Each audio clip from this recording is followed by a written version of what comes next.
Chilling on the beach. The wondrous sounds of the waves. Ooh, yeah.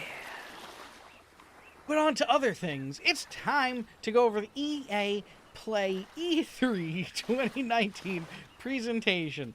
I'm going to watch through the whole thing, so there's going to be a bunch of videos in this whole series, and then I'm going to cut them down into smaller videos, so you're going to see this intro for each of them, so I'm going to be quick. Thank you to all the subscribers that have joined us. Please click like, leave a comment. I really want to make some friends here and really talk about games, so definitely help out the channel with a like at least, and really welcome to all the new subscribers. So let's get on to it. Go watch we're going to go into the review thing. Alrighty, it's time for my wrap-up of what I experienced from the EA Play E3 2019 presentation that we saw. There's a few videos I did before of some of the individual games, but this is going to be my overall thoughts on what we have coming for us in the future of EA, especially coming up to 2020. And from what I see, let me full screen this. Let me restart.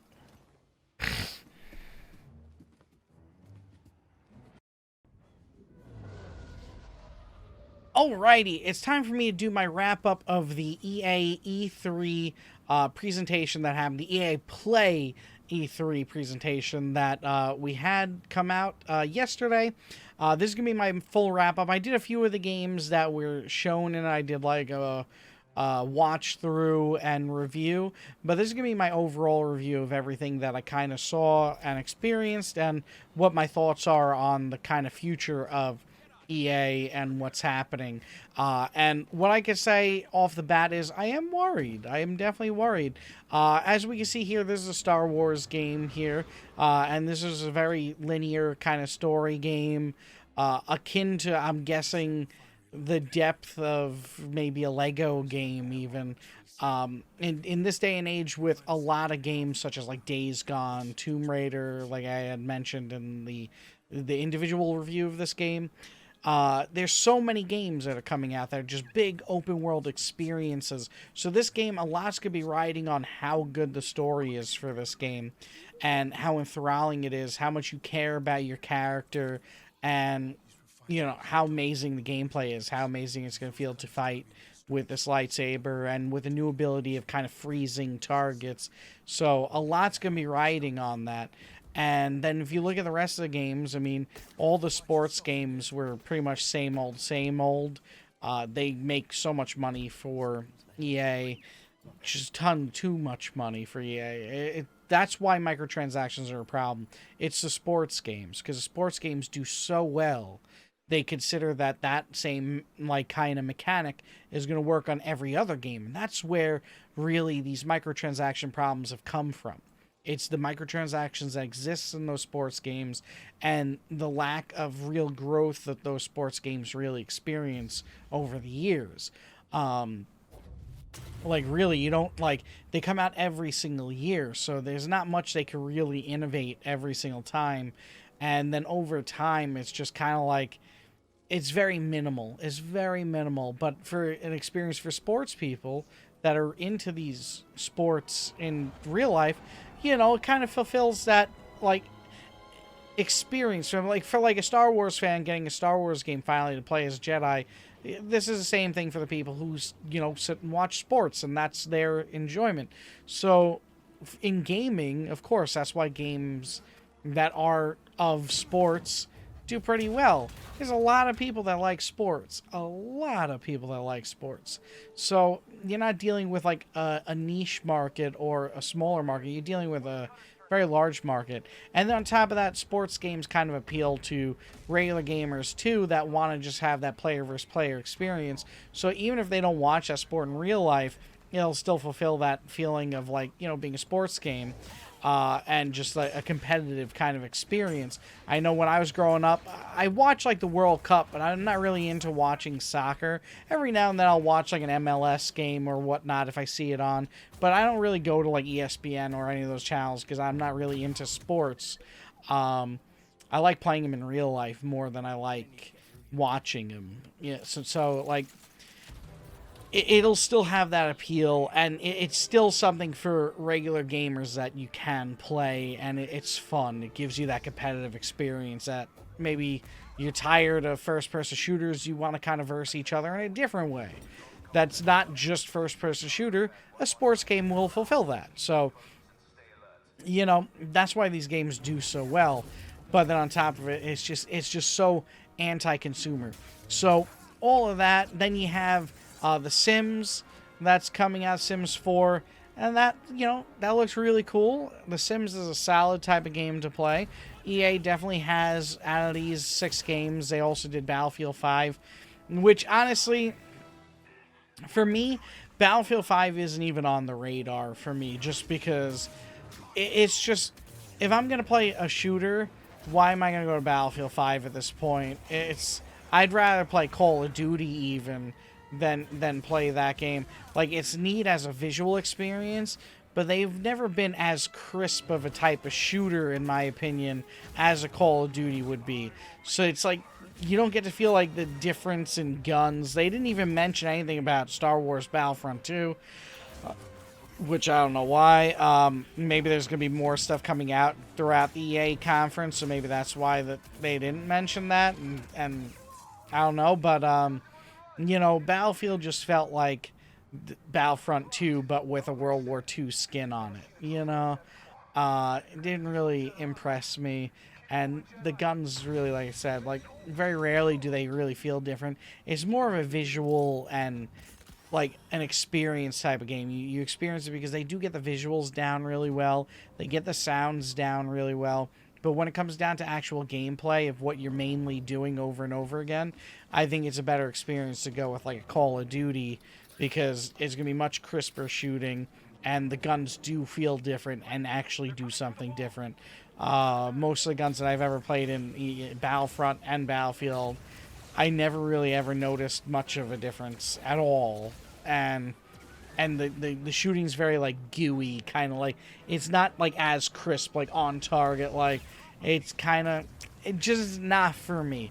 So that's not even on my radar. So when I think of overall of the EA Play E3 presentation, like really I can barely say that, and that's a problem. EA Play E3 presentation. They should have just did EA E3 2019 or EA E3 19. Boom. Something you can say quick. EA Play E3. What does that mean? Like really, what does that mean? But yeah, so overall, I am worried. I don't think EA's got much coming for us, and just judging by the Star Wars game being the only game out of the bunch that is something that should have intrigue to it, I think it does kind of fulfill some intrigue, but it doesn't look like it's going to be an epic experience so far. The way the gameplay looks is like there's like he just said, ooh, a shortcut. So it looks like there's a little bit of exploration, but it doesn't look like it's going to be a big game. It looks like it's going to be a mostly linear experience, and like stuff like this will happen where it's a pre-planned event that's happening that you're being a part of. So it's kind of like, well, why did these monsters decide to attack right now? Why am I at this place? Why are the stormtroopers here? It's like things are put in place to just be put in place, instead of things being put in place to kind of make sense as to where you are, what you're doing there, and everything. So I'm hoping that's going to have that enthralling feeling to it. And yeah, so I don't really think there's much. I think EA Play E3 presentation was a letdown. I'm not very impressed so far, and I hope that this doesn't have any correlation to what we have to expect for all of the E3 conference that's coming up. Because if EA is not really doing too much, I hope that we're going to get at least some things like that are going to be like, whoa, like, because golly, I mean, we know we're not going to have PlayStation. They're not going to be there. So any of the games that are going to be for PlayStation that we're going to find out about is going to have to be you know, from the game companies themselves.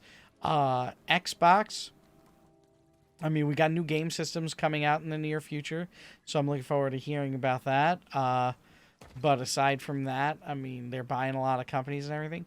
So I don't know. I think gaming is gonna go through. I'm hoping that we got some special, you know. And this was just, I mean, even the way it was kind of presented, it just very bland, very bland. I don't know. None of it really was very wowing to me. It was a lot of like delay talking of info. It was a lot of kind of like pretty words, but not really saying much. Like you introduce an Apex Legends character, and you barely talk about what the fence that they put up does. Like, and it takes 5 minutes to get like a little bit of info on it. You know, like, oh, it'll ping when an enemy walks through it, but does it do damage? Does it slow them? Like, what does it do? So it just seems like there was a lot of kind of just like expansion of time throughout this whole event, and not very much like quality of content. You know, if you've got really good content that's in and of itself speaks for itself as being awesome, you don't need to sit there and kind of just like stretch, you know, because it's already awesome. It is what it is. So, I don't know. A little concerning. I don't know. Do y'all feel the same? Like, really, let me know in the comments. I'm kind of curious to see what people are also thinking. Like, am I crazy on this one? Yeah. Let me know. Click also like if you want to see this channel keep on going. Tell YouTube that the channel's good.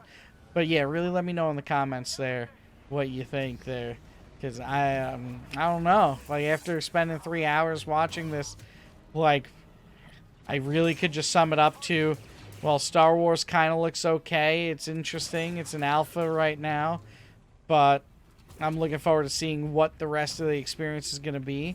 Because the fighting looks kind of interesting, but is it just going to be button mashing, really?